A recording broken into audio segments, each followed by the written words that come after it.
The following segment contains content that is football in nature but is not intended in any way to be a countdown to the football season. This is merely an informational portion of the program meant to aid our listeners' enjoyment of a football season that will get here eventually but is not imminent. We still have plenty of summer to go before any real, meaningful football is to be played. And now, on with the show.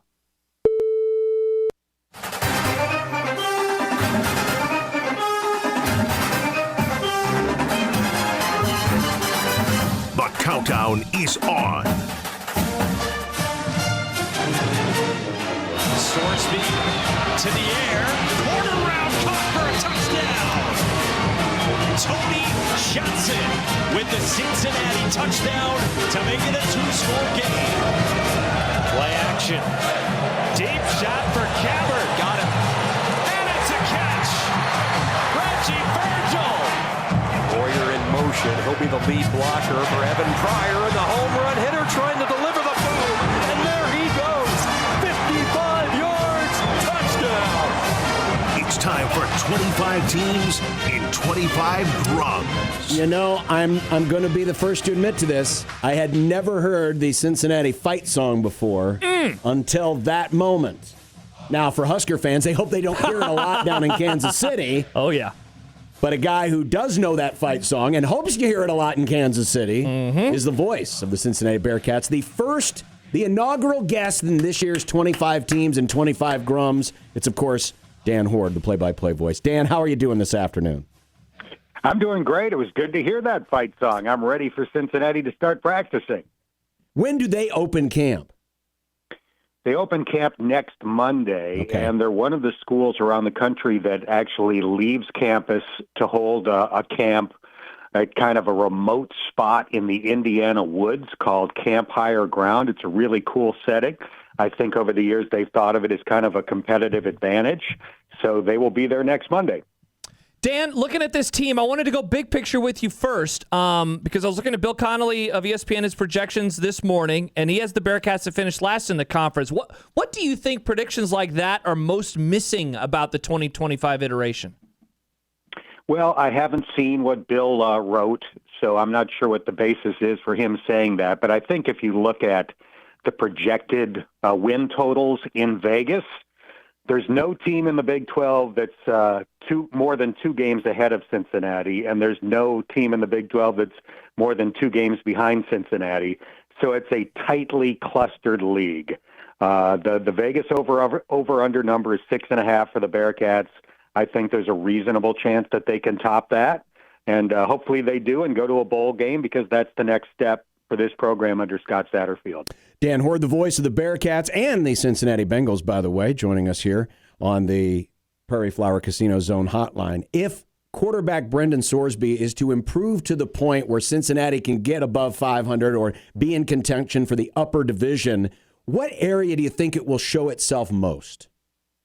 Well, Brendan Sorsby is really good, and this is the first time in his career he's been in the same offense in back-to-back years. He started at Indiana 2 years ago. He started for Cincinnati last year, and now, as I said, for the first time, he's got that year of experience in one offense under his belt. I don't think a lot of people around the country necessarily know much about Brendan Sorsby, but he had a game last year where he threw for 425 yards. He had another game where he ran for 125 yards. He's an excellent dual-threat quarterback, and, their hopes for taking off offensively center around his ability to give them both a passing game and a running attack, and I think he's capable of doing that. Yeah, and Dan, with Joe Royer as well at tight end, like he has been a player. I remember when I was doing my earliest prep on Nebraska's schedule sometime in the spring, he was perhaps the first guy that I saw mention Royer playing tight end. Given some of the players that they lost in the pass game, I wonder what the expectation is for Royer this year and what type of player he can be in 2025. Well, I can tell you this. When Todd McShay came out with his first mock draft shortly after this year's draft, so this came out in May, he had Joe Royer listed as the last pick in the first round. So that's the kind of talent that the Bearcat tight end has. I'm not saying he's as good as former Bearcat Travis Kelce. Nobody is. But Joe Royer is going to have a long and productive NFL career. He's a Cincinnati high school kid who started his college career at Ohio State, came home to Cincinnati to play for the Bearcats, and he's a stud. Every team that Cincinnati plays this year, he'll be the number one guy on the scouting report to stop.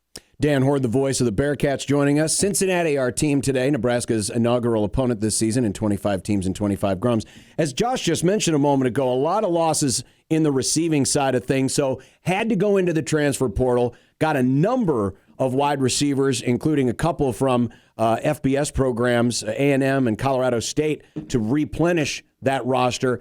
How do you think the receiving group overall is going to look this year? Because it is going to be, outside of course, the tight end, going to be very different. It is, but based on spring football, it is a big upgrade over what they had last year. This wasn't a case where Cincinnati, lost a ton of wide receivers that had great production. Xavier Henderson had a solid year last year, but he was not an NFL draft pick.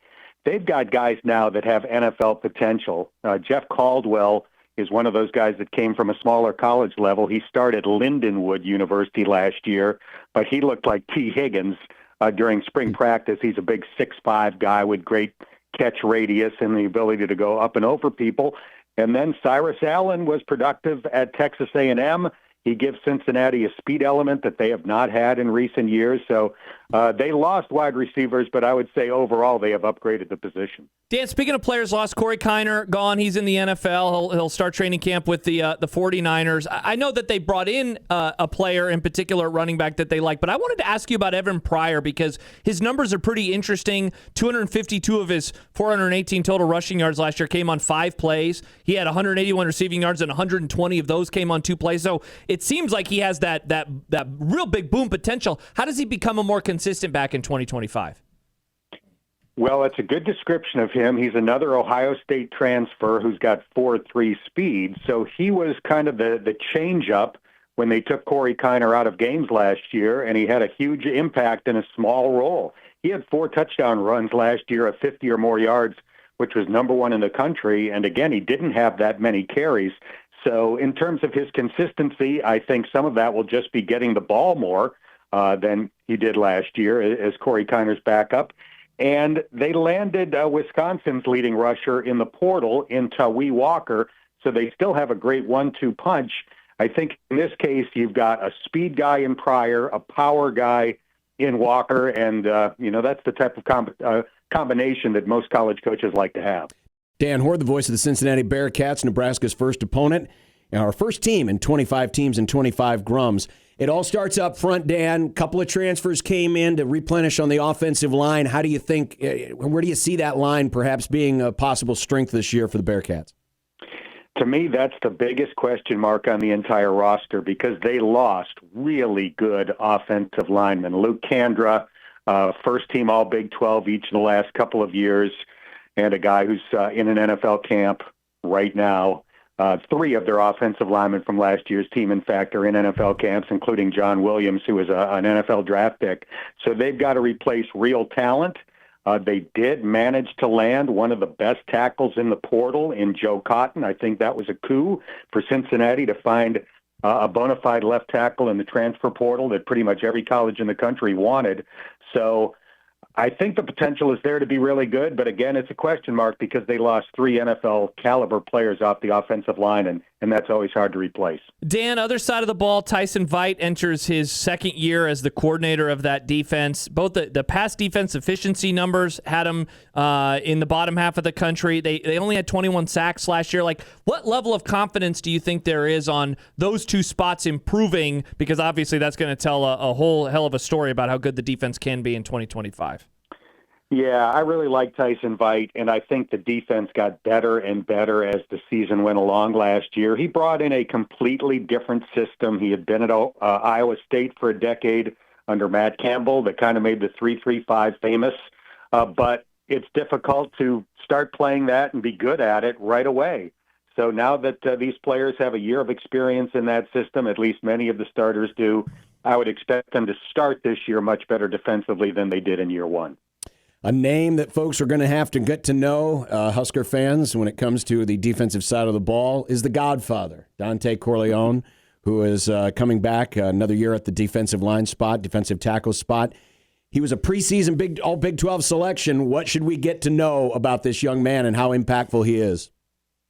He's a stud. He's one of the best defensive tackles in college football, but he's had an interesting bit of a roller coaster over the last couple of years because last year, again, going into the season with really high expectations, he was diagnosed with blood clots in his lungs.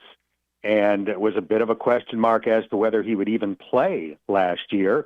He missed all of training camp. He did start playing beginning in week 2, and he had a solid season, but he didn't have the type of year that he's capable of having. That's in the past now. He's back in tip-top shape. He is a game wrecker at defensive tackle, a little bit kind of in the mode of former Bengal Geno Atkins. He's not a tall guy. He gets under your pads. He's incredibly strong. And if you don't have two offensive linemen on him on every snap, shame on you, because he'll wreck your offensive plans if you don't. Dan, what do you think is the strength of the defensive side of the ball? The linebacker core. They're really good at linebacker, and they're deep at linebacker. I think they've got 6 legitimate guys that can play at that position. The best was Jake Golday, who was honorable mention all Big 12 last year after transferring to Cincinnati. He's back. He looks like an NFL caliber guy, and they've really got a bunch of good players at the linebacker position, so that allows them to play a bunch. They keep them fresh, and their hopes for an improved defense center around that part of the defense. Dan, last one from me. I'm curious as to what you think about how the schedule breaks out. You know, the Nebraska matchup in particular, of course, has been really interesting in terms of where the game would ultimately be played. And, obviously it's going to be played down in Kansas City. Just 4 road games, though, in conference, which has to be nice for the Bearcats. What do you think of the 2025 schedule? Yeah, 7 home games as well, overall, even though they gave up what was originally a home game against Nebraska. So they certainly made that game tougher by being willing to play it at Arrowhead. But we understand the finances involved in college football, particularly in the NIL era.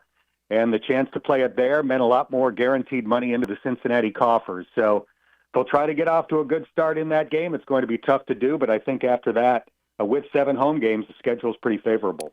So, Dan, this is something new we're going to try this year in 25 teams. Are you willing to be a guinea pig for us and be our first man?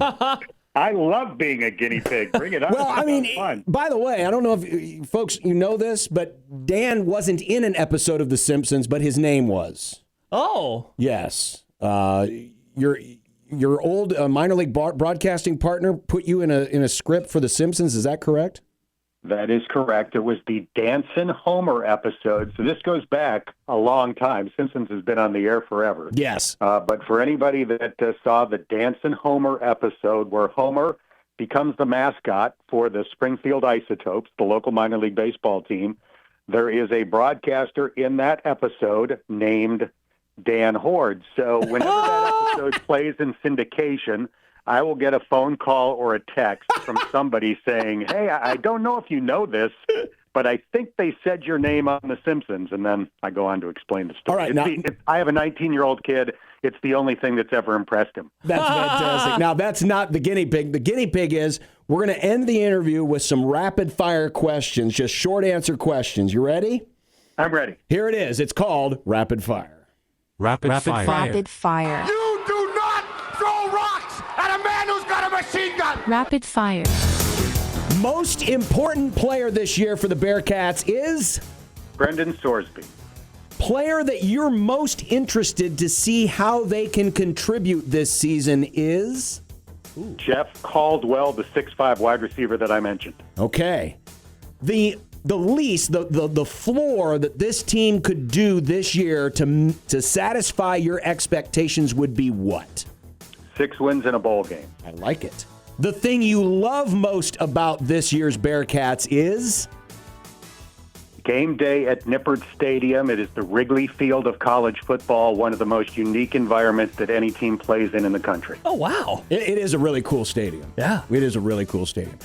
The thing that worries you most about this year's team is? Because just the offensive line, as I described earlier, losing 3 NFL caliber players, it's tough to replace that, but I do like the talent level that they have. If you had $10,000 of Dave Lapham's money riding on it, Your regular season record prediction for the Bearcats is? 7 wins. I think they get wins. to 7. Yep. The percentage chance you give Cincinnati of beating Nebraska in Kansas City? Woo! Let me explain my answer a little bit before I give you. You're more than welcome. You've got time. Go. All right. In Luke Fickell's second year as Cincinnati's head coach, after only winning a few games in his first, they opened on the road in the Rose Bowl at UCLA. Nobody gave them a chance. The third series of that game, they pulled their starting quarterback. They put in a redshirt freshman named Desmond Ritter, and they were off and running. They won 10 or more games each of the next 4 years. Because I have that memory of opening with a huge road win against a marquee opponent, I'm going to say it's 50-50. Okay. The Bearcats can go on the road to Arrowhead and upset the Cornhuskers. Your Big 12 Conference Championship pick is? That's a tough one for me because I think it's so tightly clustered. I will say Texas Tech, but I have very little confidence that that's going to be right. And finally, Dan Hoard, give me 3 teams, put a blanket over them. One of them is going to win the national title this year. Oh. I'm giving you 3. Yeah, you can give me 3. 3 that you're most confident in. Let's say Ohio State. 1. Let's say Oregon. So I got 2 Big Ten teams. You do. Oh. I need somebody. I've got to pick an SEC team, obviously. Let's go Georgia. All right. Georgia it is. Dan Hoard, you've been a great... Well, you know what? Let's do one quick bonus rapid fire. Oh. The Bengals wins this year. How many wins for the Bengals?